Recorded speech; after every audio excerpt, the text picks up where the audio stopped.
چاہتا ہوں کہ ہمارے قاری لیاقت صاحب سے گزارش کروں، وہ چند لفظوں میں آپ سے مخاطب ہونا چاہتے ہیں، اپنی بات رکھنا چاہتے ہیں۔ میں قاری لیاقت صاحب سے گزارش کر رہا ہوں کہ چند لفظوں میں وہ آپ سے بسم اللہ الرحمن الرحیم۔ محترم بزرگوں، دوستوں، عزیز ساتھیوں اور اسٹیج پر جلوہ افروز معزز مہمانان کرام، علماء کرام، میں پہلے تو اللہ کا شکر ادا کرتا ہوں کہ اللہ نے مجھے معزز مہمانوں کے اور بزرگوں کے درمیان پہنچنے کی توفیق بخشی ہے۔ اس کے بعد میں بھائی وسیم احمد صاحب اور دیگر جو اس انتظام کو دیکھنے اور چلانے والے ہیں، ان تمام کا بھی شکریہ ادا کرتا ہوں۔ دوستو،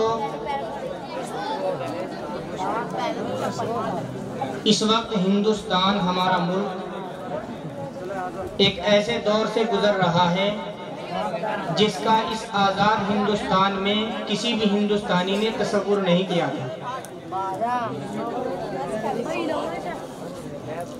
ہمارا ملک اس وقت ایسے دور سے گزر رہا ہے جس کا کسی بھی آزاد ہندوستانی نے تصور نہیں کیا تھا۔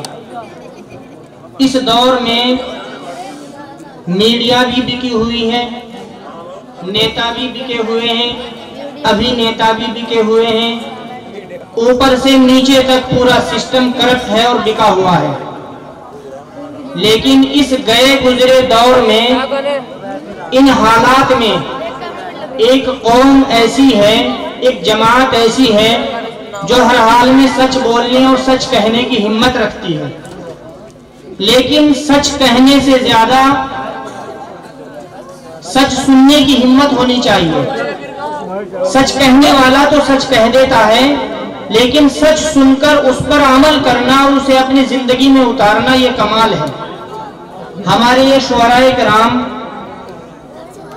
یہ اردو ادب کے ایسے پروانے ہیں کہ اپنی بات کہنے سے کسی حال میں بھی نہیں چوکتے۔ اس وقت ہندوستان کے جو حالات ہیں، ان حالات کے اوپر اپنی بے بات رائے، قوم کا درد اور سماج کے اندر جو تکلیف ہے، اپنے اشعار کے ذریعے ان کو کہنے کا حوصلہ صرف شاعر رکھتے ہیں۔ تو دوستو، وقت بہت کم ہے، میں بہت کچھ کہنا چاہتا ہوں، لیکن صرف یہ درخواست کرتا ہوں کہ اس وقت جو ہمارے ملک کے حالات ہیں، ان کو سمجھ کر ان حالات سے لڑنے کے لیے اور ان حالات سے نپٹنے کے لیے ہمیں ان شعراء کی باتوں کو سننا ہے، ان کے اشعار کو سننا ہے۔ صرف خالص تالیاں منورنجن کے لیے نہیں بجانی، بلکہ اپنی زندگی کے اندر ان اشعار کو اتارنا ہے۔ ایک شعر کے اندر پوری ایک کتاب بیان کرنے کی صلاحیت رکھتا ہے شاعر۔ صرف اس کو سمجھنے کے لیے دل چاہیے۔ آپ ان حضرات کی باتیں دل سے سنیں، دماغ سے سنیں، صرف ان کو منورنجن کا ذریعہ نہ بنائیں۔ میں اپنے بڑوں کے سامنے لب کشائی کر رہا ہوں، یہ گستاخی ہے، لیکن میرا جذبہ مجھے بولنے پر مجبور کرتا ہے۔